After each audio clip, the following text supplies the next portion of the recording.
আসসালামু আলাইকুম রহমতুল্লাহ বারকাতু।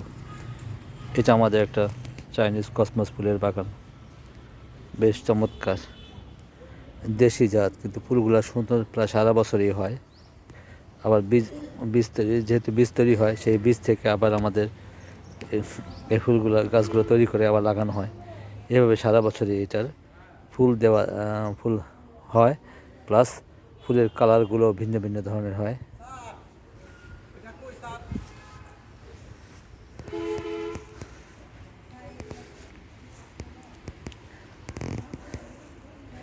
আমি একটু ক্যামেরাটা সামনে নিয়ে যাই, দেখতে পাবেন ফুলগুলো কত চমৎকার সুন্দর।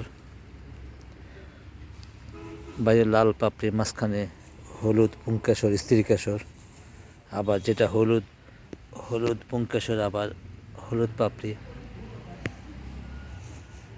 কমলা কালার, মিষ্টি কালার। ধন্যবাদ সবাই। আসসালামু আলাইকুম।